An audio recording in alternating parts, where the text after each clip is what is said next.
है अगर गुरुवर का सानिध्य पाना तो विद्यासागर.गुरु पर जरूर आना। सिद्धेभ्यः ओम नमः सिद्धेभ्यः ओम नमः सिद्धेभ्यः।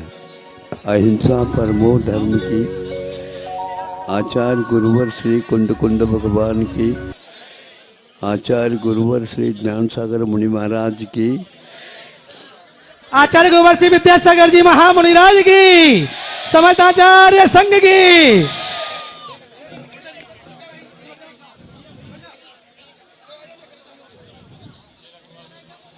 जब समोचरण की रचना होती है, गंधर्व परमेष्ठी अपने सिंहासन को संभालते हैं, ऊपर प्रभु जी की दिव्य ध्वनि खिलनी होती है।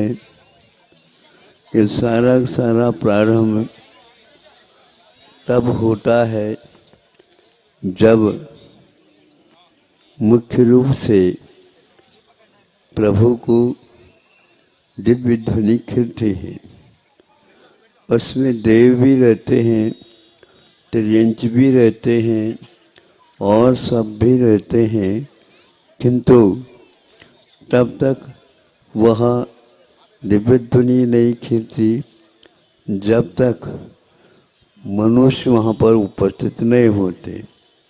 महाराज मनुष्य तो उपस्थित हो गए थे, फिर भी मनुष्यों का उपस्थित होना पर्याप्त नहीं।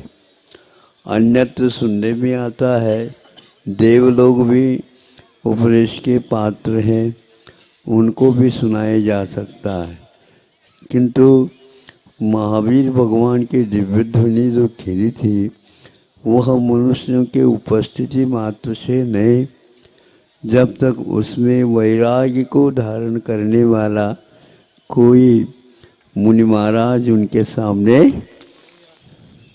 आप लोग आकर के बैठ गए सबसे आगे।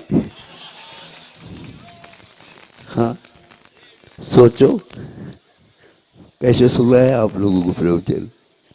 वो फिर जब वहाँ गौतम स्वामी को किसी भी प्रकार से बुलाया गया, एक प्रकार से बुलाना ही है वो, तो वो आ गए। बस प्रवेश होते ही वहाँ पर सब कुछ यंत्रवत कार्य, बटन दबाने से कार्य जैसे होता है वैसा सब प्रारंभ हुआ। और ध्यान रखें, सर्वप्रथम उन्होंने समोचरण में पूर्व में प्रवेश करने से पूर्व में मानस स्तंभ का सामने सामने अवलोकन किया। मानस स्तंभ को देखते ही मान का स्तंभन हो गया है। मान का स्तंभन का अर्थ यह है, मैं समझता था कि मेरे सामने और कोई किसी का ज्ञान ऊंचा लंबा चौड़ा नहीं है। तब यह मालूम पड़ा जैसे ऊंट को जब पर्वत के तलहटी में आ जाता है तब मालूम पड़ जाता है कि मैं समझता था कि मैं ही बहुत ऊंचा हूँ और उसमें थोड़े से यूं गर्दन कर लूँ तो जो आसमान को छूता हूँ, तब वो उसको लगा कि हमसे भी और कोई भी बड़े हैं। तो ऐसा उन्हें भी लगा और एकदम उनका मान पिघल गया, पानी पानी हो गया। और वह जा कर के सीधे वो शास्त्रार्थ के लिए आया था और वह विरक्त होकर के अपनी कोठी में बैठ जाता है। इतनी ही प्रतीक्षा थी। अब इनको भगवान की प्रतीक्षा थी क्या भगवान को गौतम की प्रतीक्षा थी? ये बड़ा अद्भुत सा लगता है। हम तो समझते हैं एक दूसरे दोनों को ही थी, दोनों ने इसको खोला नहीं, जैसे अभी बोली हो रही थी खुल नहीं पा रही थी। इसमें कोई भी व्यक्ति कह सकता है कि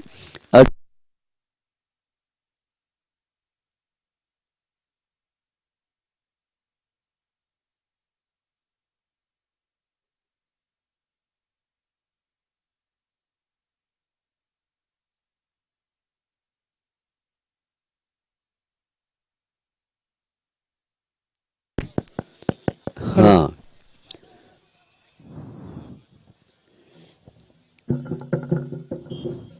आप लोग समझ ले, सब लोग स्वतंत्र हैं। आप भी स्वतंत्र हैं, हम भी स्वतंत्र हैं, सब स्वतंत्र हैं। माइक स्वतंत्र है, वायर स्वतंत्र है, किंतु करंट स्वतंत्र नहीं है। कैसे नहीं? गया, सब लोग उपस्थित है, लाइट गई। लाइट इसलिए गई कि लाइट को कोई भी बंद नहीं कर सकता। उसको तो प्रवाहित रहना ही एकमात्र उसका स्वरूप है। इसका संग्रह नहीं हो सकता। इसका अस्तित्व सबके अस्तित्व से हट कर के है। हम इसको नहीं समझ पाते। हमने ये आविष्कार किया, ये आविष्कार किया, ये आविष्कार किया, लेकिन जब चाहें तब करंट को बटन दबाते आना चाहिए, नहीं है तो जाना नहीं चाहिए, ऐसा कुछ नहीं है। तो इस प्रकार जब गौतम स्वामी को ज्ञात हुआ कि ज्ञान तो इनका है जो एक प्रकार से होने के उपरांत भी जब तक इस ज्ञान को समझने वाला कोई नहीं आएगा तो मैं अपना माइक चालू नहीं कर सकता। आप लोगों की प्रतीक्षा नहीं थी, किंतु वैरागी धारक व्यक्ति की प्रतीक्षा थी। और यह रागी बन करके बैठे हैं। इन्हें ज्ञात नहीं कि यह विविध राग होने के उपरांत ही ज्ञान का क्या महत्व होता है, ये समझ में आ जाता है। जब यह व्यवस्थित हो जाता है तो उस समय की बात है, आदिम तीर्थंकर विश्वनाथ भगवान को केवल ज्ञान हुआ। उस समय भरत चक्रवर्ती प्रश्नोत्तर करता है, प्रथम श्रावक के रूप में यहाँ उपस्थित हुए। उससे पूर्व में जब वे रास्ते में थे उस समय जो ही दूर से समूह शरण और समूह शरण के ऊपर एक प्रकार कलशा और ध्वजदंड को देखा, उस समय उन्होंने कहा यह वही समूह शरण है।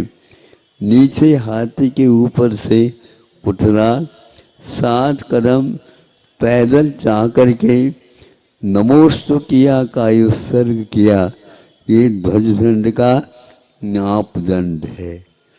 चक्रवर्ती को भी ये ध्वजदंड दिखा देता है कि तुम झुक जाओ, यहाँ पर रुक जाओ और झुक जाओ। यदि नहीं झुकोगे तो ये ध्यान रखना, दर दर आपकी यात्रा होती रहेगी, आपको कोई भी मान्यता प्राप्त नहीं होगी। जो व्यक्ति रुकता नहीं लेकिन झुक जाता है वही व्यक्ति सब कुछ पा जाता है, इसमें कोई संदेह नहीं है। चक्रवर्ती वह बाहुबली के सामने झुकना नहीं चाहता, लेकिन अंततो गत्वा वीतरागता के सामने झुकना अनिवार्य होता है। सब कुछ ज्ञान था, लेकिन यह ज्ञान भी आवश्यक है कि ज्ञान में घमंड नहीं हुआ करता। ज्ञान आत्मा का स्वभाव है, तो स्वभाव में मान रहता नहीं, तो ज्ञान में मान आएगा कहाँ से। लेकिन ये हमारा ज्ञान है कि हम लोग सब लोगों के साथ तुलना करके अपने आप को ऊपर रखने का भाव रखते हैं। यह गलत धारणा है। ऐसा ध्वजादंड के माध्यम से नीचे फिर कलशा फिर शिखर, इस प्रकार समूह शरण की रचना को आप लोग प्रतिलिपि के रूप में यहाँ पर रचित करके भगवान के साक्षात उपस्थिति के अभाव में काम चला हो, किंतु भक्ति वही जो चतुर्थ काल में होती थी, भक्ति वही जो विदेह में भी विद्यमान रहते हैं। श्री जी उस उस समय होती है। इन सब को हमें भक्ति के साथ जोड़ करके, और वही भक्ति हमें करना है जब तक हमें साक्षात प्रभु का साक्षात्कार नहीं होता। हमेशा हमेशा ये भावना आप लोग अपने हृदय में भाते रहिए। और यहाँ पर 12-13 स्थानों में पंच कल्याणक हुए हैं, श्री जी को लाए गए हैं, और एक स्थान पर रख करके उनको सूर्य मंत्र के माध्यम से मंत्रित करके और उनको पूज्य बना करके अपने अपने स्थान तक पहुंच गए हैं। पहुंचने के ऊपर प्रतिनिधि के रूप में लाइन लग रही है। आज तो सर्वप्रथम वैभव नगर का क्रम था और वह आज वो हो गया है। अब आगे के वैभव कौन सा है, तो सर्वप्रथम छावनी वाले आ रहे हैं।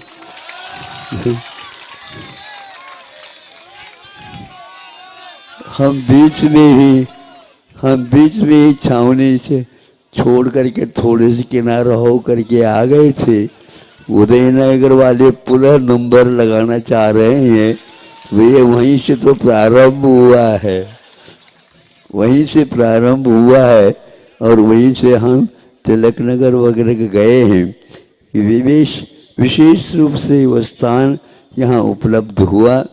यहाँ के कुछ श्रावक जो वहाँ पर पंच कल्याण के स्थान को उपलब्ध कराया चमेली बाग के पास, तो सब लोग उसमें आकर के यथावत बिना किसी बाधा के और एक हफ्ते तक धर्म ध्यान का आराधन किया।